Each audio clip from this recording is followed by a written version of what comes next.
Hello guys, നമ്മുടെ പുതിയ വീഡിയോയിലേക്ക് എല്ലാവർക്കും സ്വാഗതം. ഇന്നത്തെ വീഡിയോ എന്താണെന്ന് എല്ലാവരും വിചാരിക്കുന്നുണ്ടാവും അല്ലേ? അപ്പോൾ ഇന്നത്തെ വീഡിയോ നമ്മളിപ്പോൾ ഡ്യൂട്ടിയൊക്കെ കഴിഞ്ഞ് ഇറങ്ങിയിട്ടുണ്ട് കേട്ടോ. വീടെത്തിയിട്ടില്ല. നമ്മുടെ കോളേജിൻ്റെ വക ചെറിയൊരു പരിപാടി ഉണ്ട് കേട്ടോ. അപ്പോൾ അതും കൂടി കഴിഞ്ഞിട്ട് പോകാമെന്ന് വിചാരിച്ചു. നോക്കുമ്പോൾ അതാ നല്ല മഴ, പാട്ടും കാര്യങ്ങളൊക്കെ ഉണ്ടായിരുന്നു കേട്ടോ. അപ്പോൾ നോക്കുമ്പോൾ അതാ മഴ ഇങ്ങനെ പെയ്തുകൊണ്ടിരിക്കുന്നുണ്ട് കേട്ടോ. അപ്പം നനയുന്നൊന്നും ഉണ്ടായിരുന്നില്ല. നല്ല അടിപൊളി സെറ്റപ്പൊക്കെ ആയിരുന്നു. അപ്പം എന്താണെന്ന് ഞാൻ പറഞ്ഞില്ല അല്ലേ, നമ്മുടെ ഫുഡ് ഫെസ്റ്റിവലായിരുന്നു കേട്ടോ ഇന്ന്. അപ്പം നമ്മുടെ കോളേജിൻ്റെ വക ഫുഡ് ഫെസ്റ്റിവലായിരുന്നു.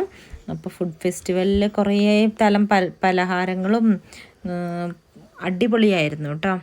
അപ്പം ഇത് കുറേ മധുരമുള്ള പലഹാരങ്ങളൊക്കെ ആയിരുന്നു കേട്ടോ. അപ്പോൾ അത് നമ്മൾ വാങ്ങിച്ചില്ല, കേക്ക് അങ്ങനത്തെ ഐറ്റംസൊക്കെ ആയിരുന്നു. അത് കഴിഞ്ഞിട്ട് നമ്മളിതാ ചിക്കൻ പത്തിരി ആയിരുന്നു കേട്ടോ അത്. അപ്പോൾ അത് ലൈവായിട്ടാണ് ഉണ്ടാക്കി കൊടുക്കുന്നത്, അടിപൊളിയായിട്ടുണ്ടായിരുന്നു. അപ്പോൾ അത് കഴിഞ്ഞിട്ട് നമ്മൾ അടുത്ത സ്റ്റാളിൽ പോയപ്പോൾ അവിടെ കാടൻ മുട്ട ഫ്രൈ ആയിരുന്നു കേട്ടോ. കാടൻ മുട്ട ഫ്രൈ അവരിങ്ങനെ കുറച്ച് വിലയുള്ളൂ, കുറച്ചേ ഉള്ളൂ, 50 രൂപയുള്ളൂ, അങ്ങനെ ഇങ്ങനെയെന്നൊക്കെ പറഞ്ഞിട്ട് അവരെല്ലാവരെ കൊണ്ടും പിടിപ്പിക്കുന്നുണ്ടായിരുന്നു കേട്ടോ. അപ്പോൾ ലാസ്റ്റാണ്, തീരാനായി, ലാസ്റ്റ് പ്ലേറ്റാണ് എന്നൊക്കെ എന്നോട് കുറേ പറഞ്ഞു കേട്ടോ. പക്ഷേ എനിക്ക് വേണ്ടായിരുന്നു, വയറ് ഫുള്ളായിട്ടുണ്ടായിരുന്നു. കാരണം അപ്പോഴത്തേക്ക് നമ്മൾ ഏകദേശം കഴിച്ചിട്ടുണ്ടായിരുന്നു കേട്ടോ. അപ്പോൾ ഇതാ ഞങ്ങളെല്ലാവരും ഉണ്ട്. അർച്ചനയുണ്ട്, ഷിജിനയുണ്ട്, സോഫിയുണ്ട്. അപ്പോൾ നമ്മുടെ വീഡിയോ ഇത്രയേ ഉള്ളൂ. Tata bye bye, see U.